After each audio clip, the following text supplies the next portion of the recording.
Hey guys, so a couple days ago, I finally went and saw the new Melissa McCarthy comedy, Life of the Party.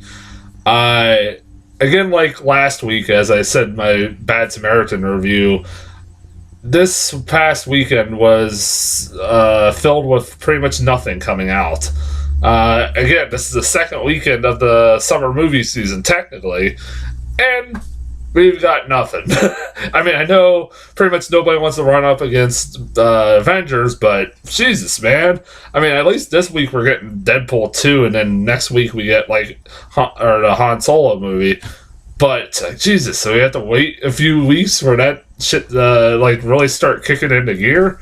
I mean, I know fucking Avengers is just dominating everything, but give it a little bit of competition. I like a little competition, for fuck's sake. Anyways, like I said, it was between this and Breaking In. They were the only two movies coming to my theater this past weekend, and I was like, I don't know which one I really want to see. I mean, it's like I had to like pretty much flip a coin. I'm like, which one looks the least painful of the two? I guess. I mean, they both didn't look terrible, but I mean, it was just like they don't look exactly like something I really want to see. And like I said, I just like I said, fuck it, I'll see a new Melissa McCarthy movie. Like I said, the trailers looked fine. It looked like your stereotypical Melissa McCarthy movie, which I'm kind of over with. I've been critical of her over the years, but she's not. Like I said, I don't hate Melissa McCarthy because I've seen her pull off great performances, especially comedic performances, and actually prove that she can be actually a decent actress too. When she has some serious moments in movies, she actually shows some really good acting range. But she's always been stuck with the stereotype of trying to be the female Chris Farley for me. And this one, it just looked like pretty much the same shit with her. It was directed by her husband, who made Tammy, which I've only seen bits of. I didn't see it when it came out, but I've seen bits of it on TV. Nothing really impressing me about that. So, yeah, it was fine. It was fine. It was a movie that was just like, pretty much I had the exact same reaction to this movie that I usually have with pretty much most of Melissa McCarthy's comedies of the late. It's just like, meh. Like, there were parts of it I thought, oh god, this is going to be a really painful sit, but it got better somewhat as the movie went along. Melissa McCarthy, for me, is okay. I just want to explain it. With this movie, when it first started, the first half of this movie was fucking painful to sit through. It was. I'm not gonna lie. That's where this movie really kind of like was downgraded. If the first half would have been a little bit better, a lot better than the second half, I probably would have given this maybe a little bit better of a rating. But the first half of this movie is moving along, and you're like, where's the jokes? Is this supposed to be funny? I kept finding myself asking that question a lot throughout this movie, like throughout the first half of this movie. As the movie begins, I shit you not, this is how it begins. It starts off with a fucking hilarious, or pretty much get ready for a laugh riot, because the movie opens and Melissa McCarthy and her husband are dropping off her daughter for her senior year of college, and they're about to go on a trip to Italy. And right before they go on their trip to Italy, and right after they drop off their daughter, the husband just out of the blue says, "I want a divorce." And I'm like, huh. and like I knew that was what the plot was, but I was like, and I'm like, okay, where's the funny bits of this? Nothing. It's more depressing than funny. It's nothing funny about this. where's the jokes in this? I'm like, this is not funny, and I walk into the wrong movie, and it's followed by fucking improv of scenes that just keep going and jokes that are not funny about ham sandwiches and stuff like that. They got fucking Jackie Weaver in here. Is Melissa McCarthy's mother, and you're like, why the fuck is Jackie Weaver dragged into this shit? And Fuchs from that show Barry, I forget what, is in this as her dad. And I'm like, why are you two in this fucking movie? Especially Jackie Weaver. You're a fucking Oscar-winning actress, for God's sake. One of the really, really talented actresses. Why do you get dragged? It's like Susan Sarandon being dragged into Tammy. Which I expect, because Susan Sarandon has a tendency of doing movies like stupid movies here and there, but is also a really good actress. But I'm just like, what the hell? Like, this is just like not funny. It's just, I was like, this is gonna be a painful hour and a half. But as the movie went along, I'll give it credit, it got better and here and there, and I was like, okay, yeah. There was some stuff I would chuckle at. I liked the relationship between the mother or Melissa McCarthy and her daughter. I thought it was kind of a sweet little relationship. I liked that her friends kind of just pretty much include her and everything, and like Melissa McCarthy is living her college. Like, okay, before I forget, Melissa McCarthy, I want to talk about this. Like I said, I'm critical of her. I think she's a talented actress. In scenes where she needs to show her acting range, she's not bad in this. But the first half of this movie, while I was talking about the first half of this movie, how it was not funny and everything else, the other problem I had with it was Melissa McCarthy was fucking grating. I was like... she was the most grating part of this movie for a while. The hell? What the hell is that?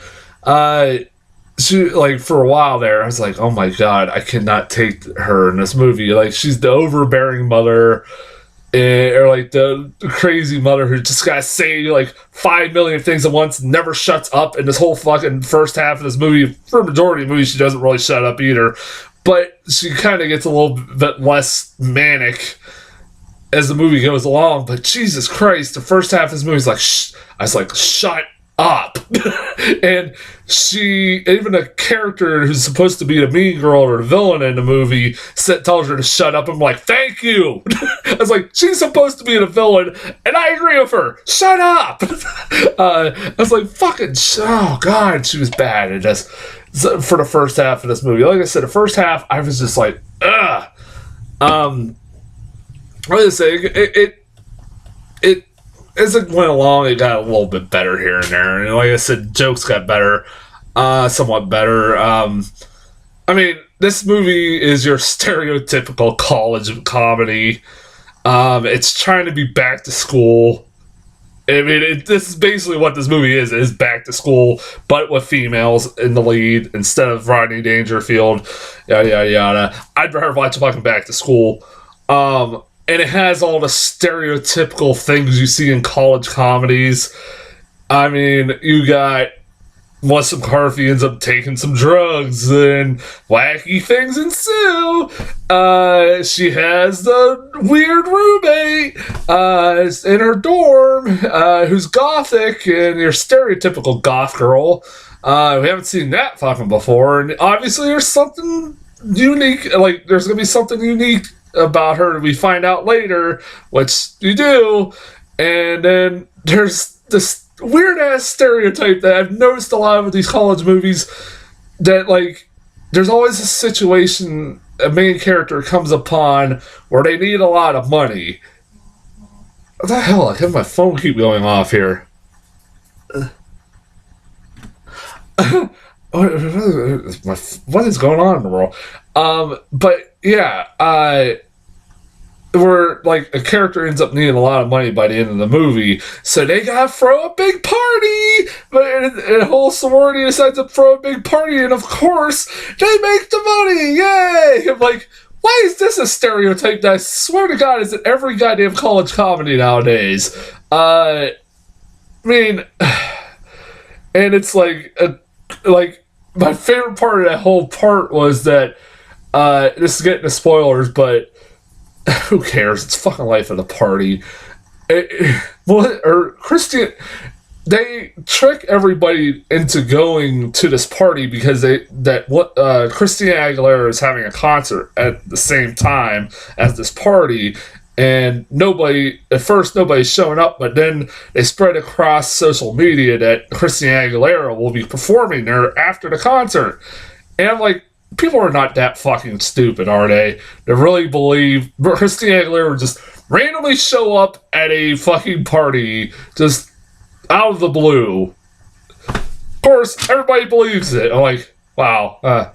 And it ends about the way you expect it to. That story, or that whole plot line ends the way you expect it to. We've seen the movie, these kinds of movies, you know how it's going to end. Pretty much you know how all jokes are going to end, pretty much, with these kinds of films. Because if you've seen one, you've seen them all. These kind of, it's nothing new. I did like one part of this movie that I did like. I won't spoil it. One joke that actually did make me fucking laugh was Melissa McCarthy meets a young guy at the college and starts having sex with him, like, various times throughout the movie. It was like this guy half her age. And you obviously know there's going to be some kind of revelation about him, like he's related to somebody or something. You know something's going to come out about him later on. And so you're like, the whole movie, I'm like, I want to know what this twist about this character is. And when they reveal the twist, it resulted in probably my favorite part of the whole movie. It was probably the only part I actually did fucking laugh. I was like, okay, movie, that was pretty funny. I was like, I didn't see that coming, but I was like, that was pretty funny. And I'll give this movie also credit. Like, there's a whole part of the movie where, you know, like in these kinds of movies, the two main characters being Melissa McCarthy and the daughter, like, they're going to eventually have a fight, and then there's going to be a misunderstanding or something like that, and then they're not going to talk to each other for like 20 minutes of the movie. That does happen, but it's resolved by the next scene. It's like, oh, that was kind of refreshing. We didn't have to wait, it was pretty much because, there's only like 20 minutes left of the movie, so we can't really just keep killing time here. So it's like, whatever. Also, who was also in that fucking, Jillian Jacobs, the girl from Community, is in this movie. I kept looking at her and like, is that the girl from Community? And yeah, it was. She plays this weird ass character that I don't know how I felt about her character. It was like, wow, this is the first time I've seen Jillian Jacobs in anything in a while. She was great in Community. I used to like Community. I quit watching after the first season or so, but I liked the show when I saw it. But Jillian Jacobs was funny as hell on that, and I'm like, this is the first time I've seen her or anything. She plays like this older woman who that lives in the sorority that Melissa McCarthy's daughter is at, who was in a coma for like 8 years or something like that, and she's wacky because of that. She apparently has brain damage or something. I don't know what the hell her character was. Weird. Like, she would always just say stupid, weird shit, random shit. I'm like, what the hell is up with this character? I don't know. Yeah, that's as far as the movie goes. It's a rental, I guess. Don't see it, pay full price to see it in the theaters. Go see Avengers Infinity War, or Deadpool 2's coming out next week, so stereo. I'm sure that's gonna be better than that. Yeah. Trailers. What the hell did I get in front of this? Oh, the new trailer for Mamma Mia, Here We Go Again. Yay! A new Mamma Mia movie. I didn't see the first one. I seen bits of it. I know. What I've seen, it's pretty terrible. Yeah, I don't care. Like, is it? It's like Amanda Seyfried's pregnant, and what fucking there. The movie's like a prequel slash sequel where it shows Meryl Streep when she was a teenager, pregnant with Amanda Seyfried. Meryl Streep's dead apparently in this one, so they replaced her with Cher. Okay, it's like I like it's like, hey, Cher's alive. That's good to know.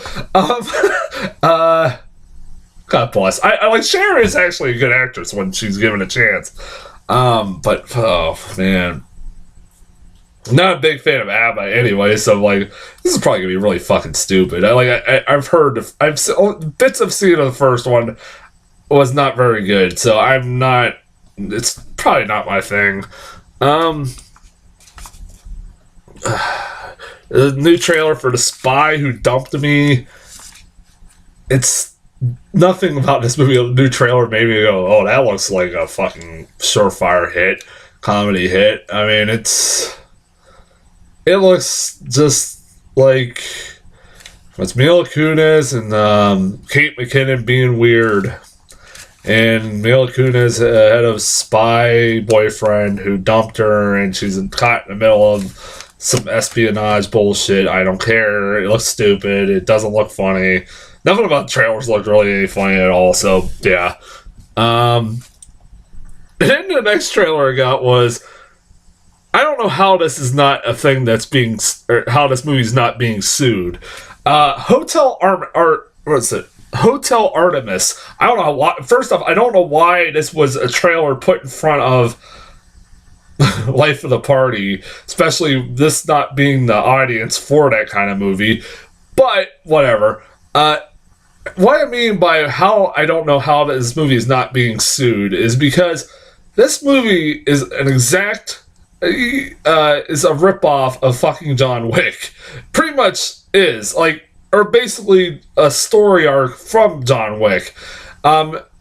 It's basically takes that whole concept that was in John Wick, where there's a hotel where assassins meet and get together, and they have like rules in this hotel and yada yada yada, and took that idea and stole it and pretty much made a feature-length movie about it. This time with Jodie Foster as the curator of this hotel, and you got Dave Bautista, Charlie Day, I forget who else is in it, but Jeff Goldblum. But it's like a lot bigger of an actor, like, or a lot bigger of a cast in this movie. But it's like, it is basically just stealing from fucking John Wick. It's exactly the same fucking concept you took from. And the people said Smoking Aces too. True, but whatever. I'm like, what? I don't know. It didn't look that bad, but it's like, it was distracting because it was like, you just took from fucking John Wick and like copy and pasted the same idea from John Wick. So whatever. All right. As far as Life of the Party goes, I'll be back later this week with Deadpool 2. Can't wait for that. Until then, I'll talk to you guys.